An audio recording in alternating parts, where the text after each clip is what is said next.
Bonjour. À une époque où l'épigénétique s'impose devant la génétique, c'est-à-dire que les conditions du mode de vie de chaque individu prennent le pas sur la donnée à la base de chaque individu, on se rend compte de plus en plus que le mode de vie dans sa globalité influence quasiment totalement l'expression de nos gènes et donc la vie que nous allons avoir. Et c'est pour ça que nombre d'entre vous, vous rejoignez ce site Régénère parce que vous êtes dans une recherche, dans une démarche de changer votre mode de vie, en particulier en réfléchissant sur votre mode alimentaire, en remettant en cause les choix alimentaires que vous avez transmis, que vous avez reproduits et qui sont la norme actuellement et qui sont peut-être certainement pas, en tout cas, les standards normaux pour l'être humain. Et quand on est dans une démarche de changement alimentaire, alors d'un seul coup, c'est quelque chose d'immense qui s'ouvre devant nous. Comment faire, quoi faire? On n'a plus les codes parce que on était jusque-là dans des codes qui étaient des codes de la tradition, de l'habitude familiale, l'habitude culturelle. On avait les diététiciens qui nous rassuraient plus ou moins. Et puis là, on arrive dans une vaste terre inconnue, une terra incognita, avec un objectif, oui, viser la régénération, le changement, la fatalité, renverser cette espèce de fatalité, de fatalisme qui s'appuie sur nous chaque année, qui fait que finalement on courbe la tête et on perd de notre vitalité, on est de plus en plus encrouté, de plus en plus fatigué, de plus en plus douloureux, de plus en plus pessimiste et déprimé, ou qu'on a même développé une pathologie lourde, et en même temps on n'a pas de ligne directrice. Alors cette vidéo, ça faisait un petit moment que je voulais la faire. Je l'ai préparée avec quelqu'un que je remercie vivement, Eric Darche, qui est naturopathe dans le sud-est, que je remercie vivement pour son aide. Et à deux, on a préparé cette vidéo à partir de son expérience aussi professionnelle pour vous permettre de ne pas faire d'erreur et de viser juste en sachant que finalement, le meilleur prescripteur, ça restera toujours vous. C'est-à-dire, il n'y a personne qui puisse connaître exactement vos besoins, sinon vous. Et ce chemin-là, il faudra le faire. Cette réappropriation, il faudra le faire. Mais sur ce chemin-là, vous n'êtes pas seul. C'est-à-dire qu'il y a des guides, il y a des lignes de conduite simples que l'on peut mettre en place. Alors, la première ligne de conduite, je crois, qui est évidente en termes de changement alimentaire, c'est d'insister sur la totale innocuité et le total bénéfice qu'il y a pour tout individu à introduire plus de légumes dans son alimentation. Les légumes vont apporter énormément de minéraux. Or, nombre d'entre nous sommes extrêmement déminéralisés. L'apport par les légumes, c'est quelque chose qui est toujours positif, quelque chose qui ne peut pas être contesté, c'est l'apport de légumes. L'apport, augmenter votre part de légumes dans un régime alimentaire. Là, c'est le point qui ne va pas poser débat. Alors, sous quelle forme? Là, par contre, ça devient plus intéressant. Sous quelle forme? Parce que si on passe à un régime crudivore, les consommer sous forme crue, c'est le meilleur moyen d'avoir tous les minéraux disponibles. Tous les minéraux, toutes les vitamines, tous les principes actifs, les phytonutriments qui se trouvent dans les plantes. À partir du moment où on commence à les cuire, on va en perdre une grande partie.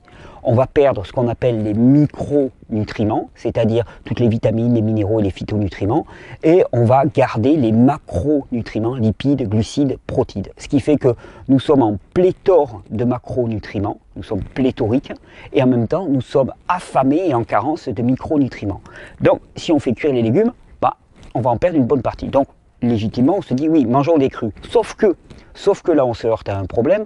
Nombre de personnes qui commencent à transiter dans un changement de régime alimentaire ont des intestins extrêmement enflammés. Si les intestins sont extrêmement enflammés, à ce moment-là la digestion va se faire extrêmement difficilement.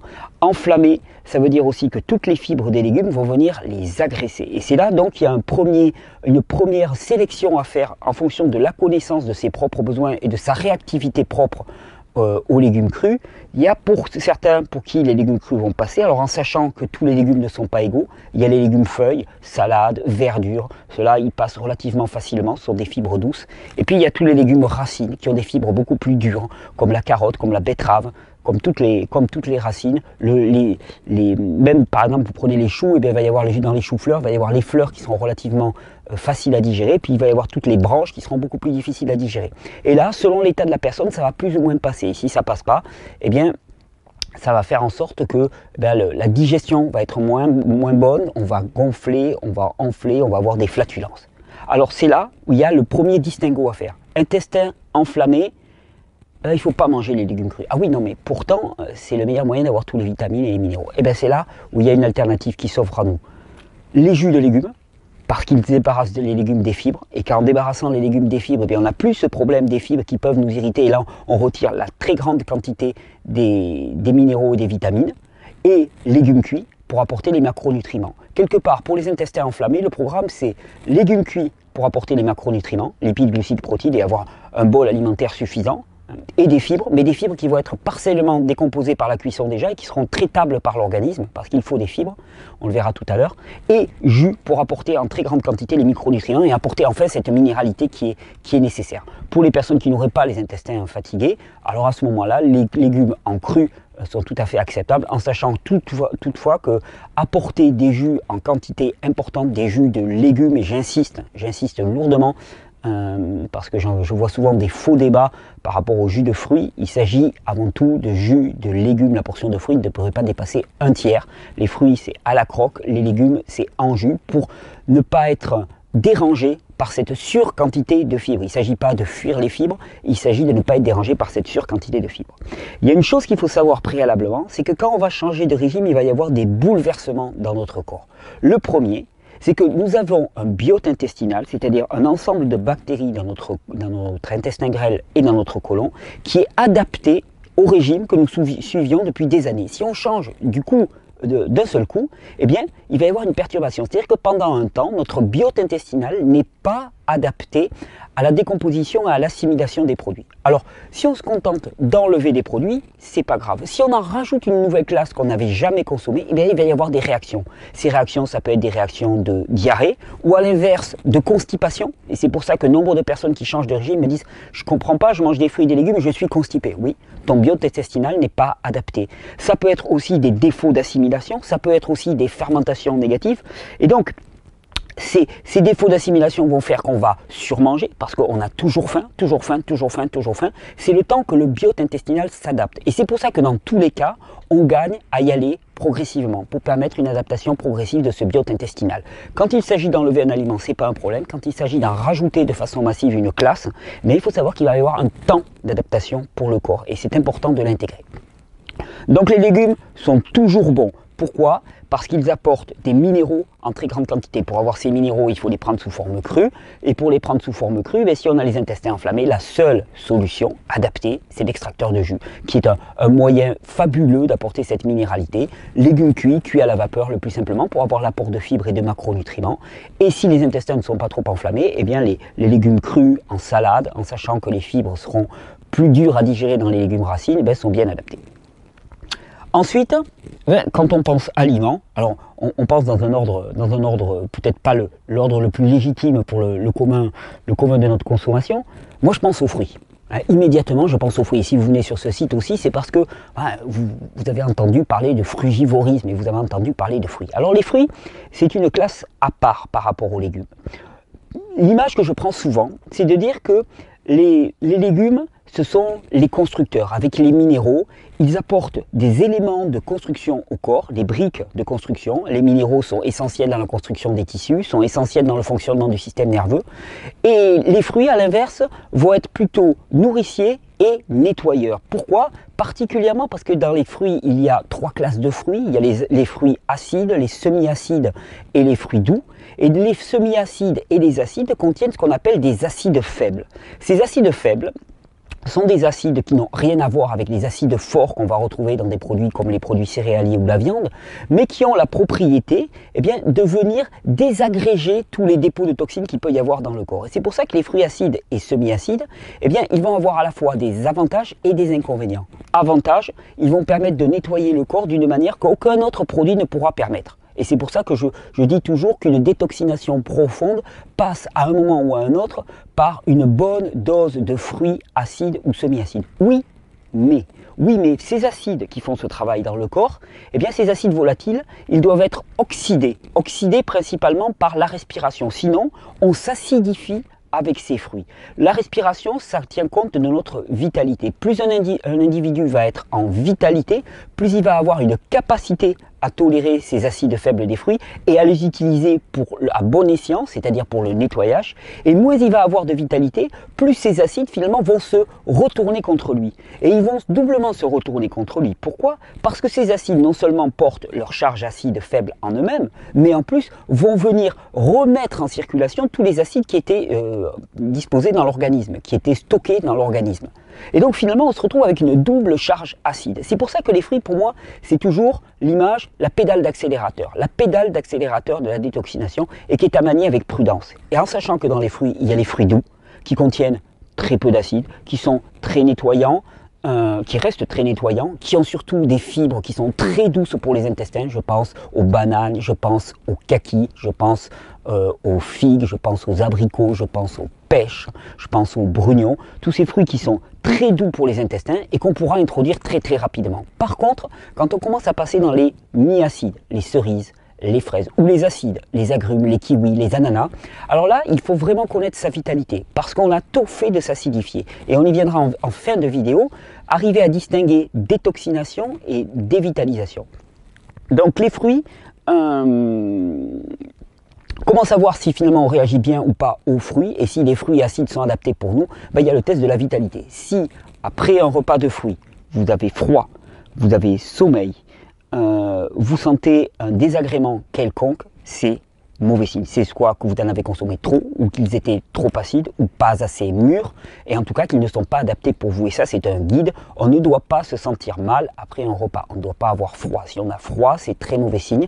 C'est-à-dire que les acides faibles qui sont libérés, et on n'a pas la capacité de les métaboliser et de les transformer. Donc ça, c'était pour les fruits acides. Et alors si on surconsomme des fruits acides, effectivement, on peut se retrouver avec un phénomène de déminéralisation parce que ces acides faibles qui sont libérés par les fruits et qui ne sont pas neutralisés par la respiration et par notre activité, et donc l'activité physique est primordiale là-dedans, hein, il est beaucoup plus facile d'être adapté à des fruits quand on a une forte activité physique, plus les acides qui sont libérés par l'action de ces acides faibles, eh bien, vont venir pomper des minéraux dans le corps et on peut se retrouver en état de déminéralisation parce qu'on est allé trop fort sur les fruits. C'est pas une façon de discréditer les fruits, au contraire, je suis quelqu'un qui se nourrit énormément de fruits, sauf que je sais qu'il faut les introduire à bon escient et à la vitesse qui est adaptée au corps de chacun et à l'état du terrain métabolique de chacun. Alors ensuite, quand on pense à l'alimentation, on va dire, oui, mais alors, les céréales. Les céréales, c'est tout simple. S'il y a bien quelque chose qu'il faut focaliser, c'est bien les céréales. C'est pour moi le poison absolu de l'humanité. La céréale est le produit le moins adapté qu'on puisse imaginer à l'espèce humaine. Il y a énormément de facteurs antinutritionnels dans la céréale. Finalement, dans la céréale, le seul intérêt, c'est qu'on peut la conserver longtemps. Et qu'on peut la conserver longtemps, un petit peu comme du caoutchouc par exemple, qui reste stable. L'image du caoutchouc, elle n'est pas pour rien, sachez, parce que dans les céréales, il y a un phénomène qu'on appelle la glu, le gluten, et ce gluten, il est lié à une double liaison soufre. Il y a deux atomes de soufre qui sont liés ensemble par une double liaison.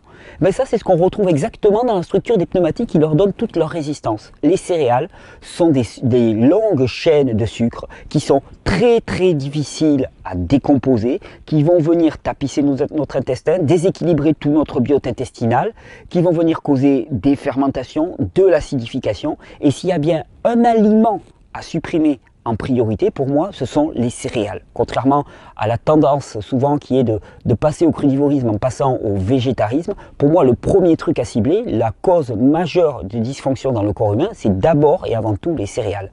En sachant que tous les amidons ne se valent pas.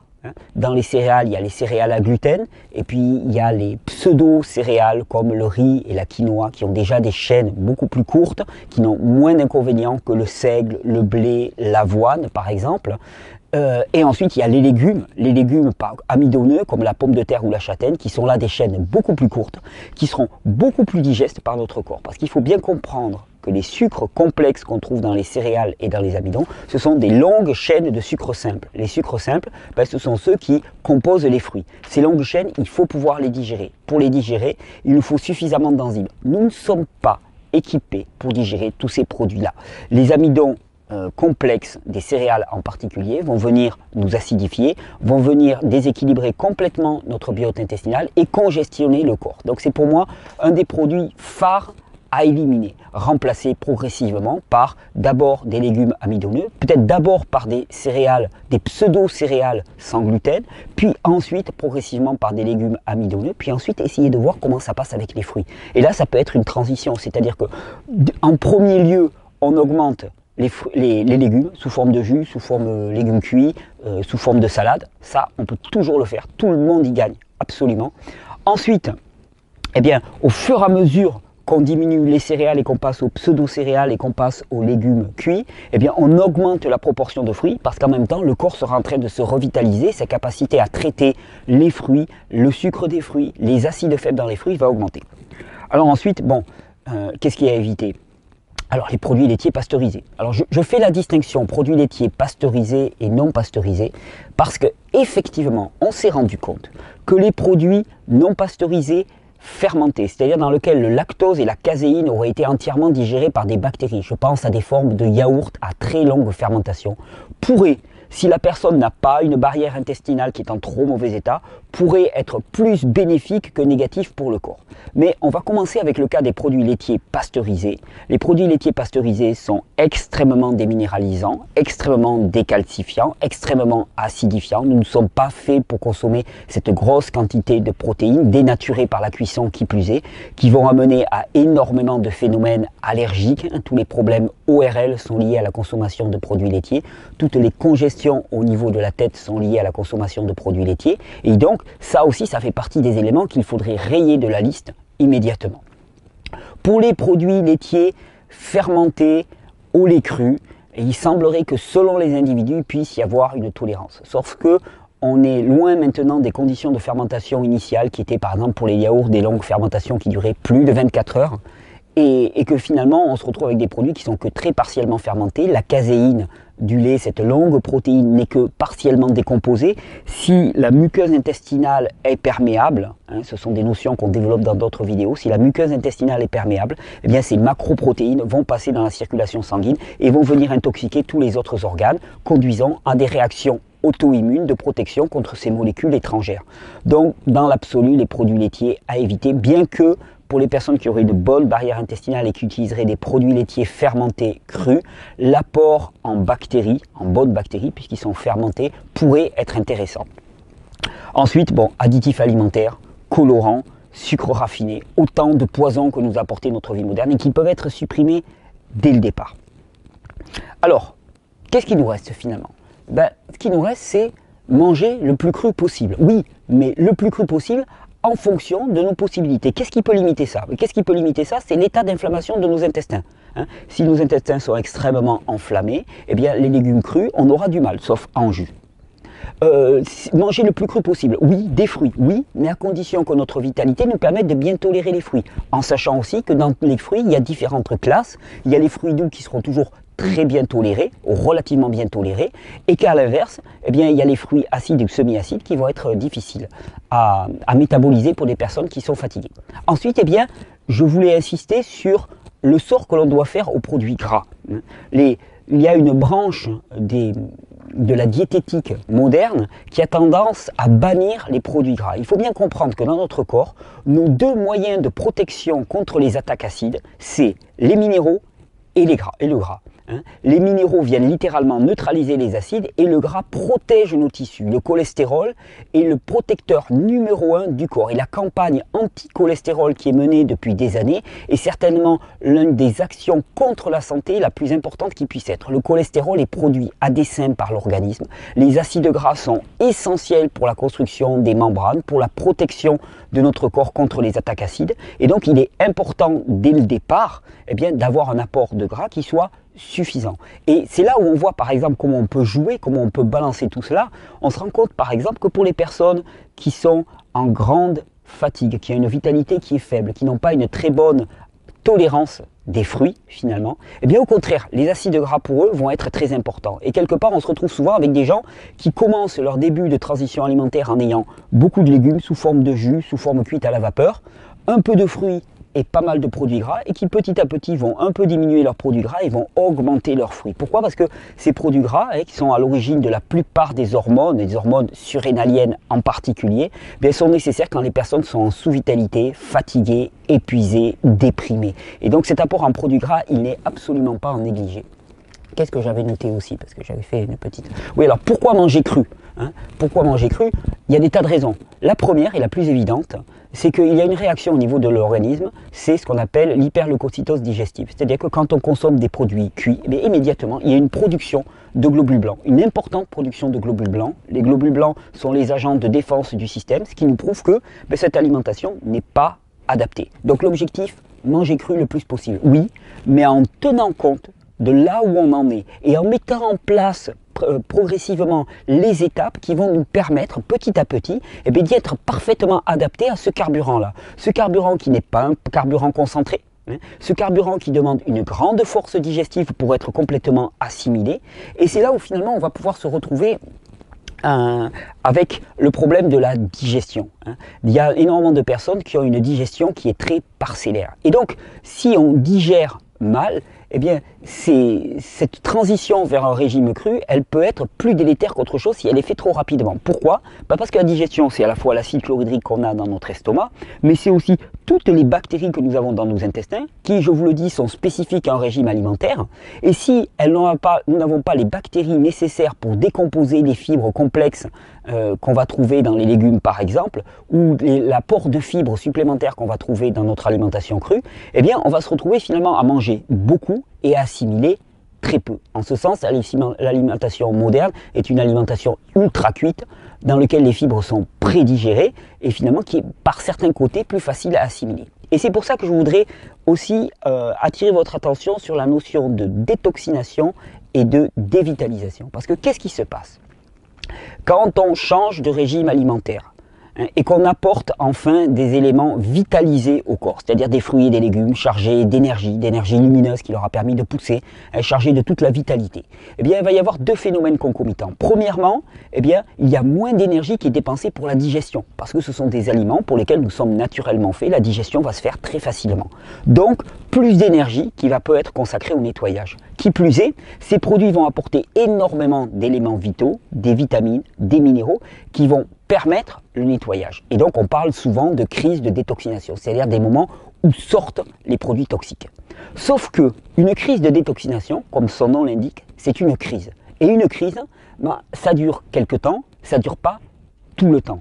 Et c'est là où je pense qu'il y a beaucoup de personnes qui ne savent pas voir l'alerte. C'est-à-dire que si quelqu'un se met à manger cru, d'un seul coup, au début, on va voir disparition de tous les symptômes. Et puis petit à petit, elle commence à avoir la peau sèche, elle commence à avoir des troubles nerveux, des spasmes, des difficultés digestives, des troubles de l'humeur, de la frilosité, des cheveux qu'elle commence à perdre en quantité. Ben là, c'est le signe caractéristique que la transition a été beaucoup trop rapide, que le biote intestinal n'est pas adapté et qu'il ne permet pas à la personne de tirer tous les éléments vitaux de son alimentation et qu'elle est en train de se dénutrir et de se dévitaliser. Une crise de détoxination, ça dure peu de temps et après on se sent mieux. Une crise de détoxination, c'est une sortie de matière. Pendant 15 jours, pendant 3 semaines, pendant un mois, on va faire sortir du mucus, on va avoir une éruption de boutons, on va avoir une élévation de la fièvre. Ça, c'est une crise de détoxination.